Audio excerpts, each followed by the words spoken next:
अस्सलाम वालेकुम वेलकम छु तो यूट्यूब चैनल पे यस नाव छु देसी जायका विद इंशा वीडियो स्टार्ट करने ब्रोट अगर तुम सान चैनल पे नई छु चैनल करो सब्सक्राइब तो वीडियो वो एंडस तम बराबर आज कर बह तह सत mango shake drink recipe share यस वारिया ज़्यादा सहल छु तो करो इस रेसिपी स्टार्ट।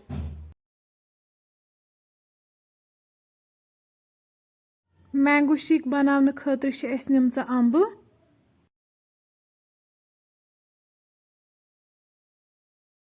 अम्ब टित कड़ो वन अत माज नबर यथ जन शेक बनावुन।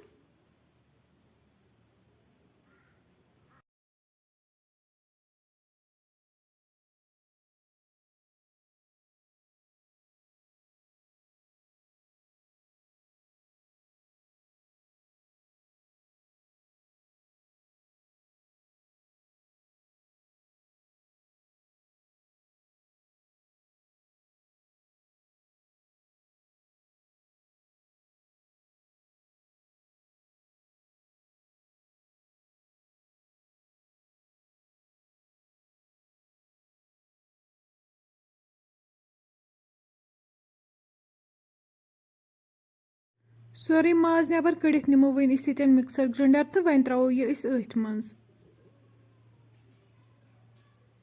वन त्रो अत मज 2 गिलास दूध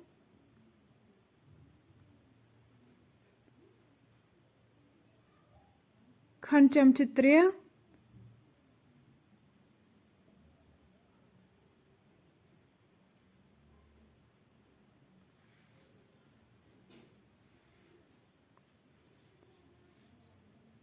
तुम हेकि वुचित सोन मैंगो शेक बिल्कुल तैयार। वन इन गिलास तो अत मज त्रो बाबरी बेल चमच उस गोडनेथी वजन थोमुत वन त्रो पे गिलासन मज मैंगो शेक।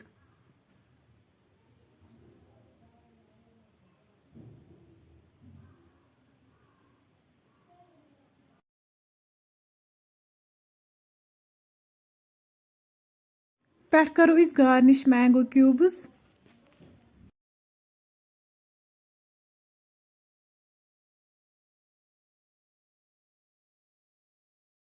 वन करो तन गार्निश बादम।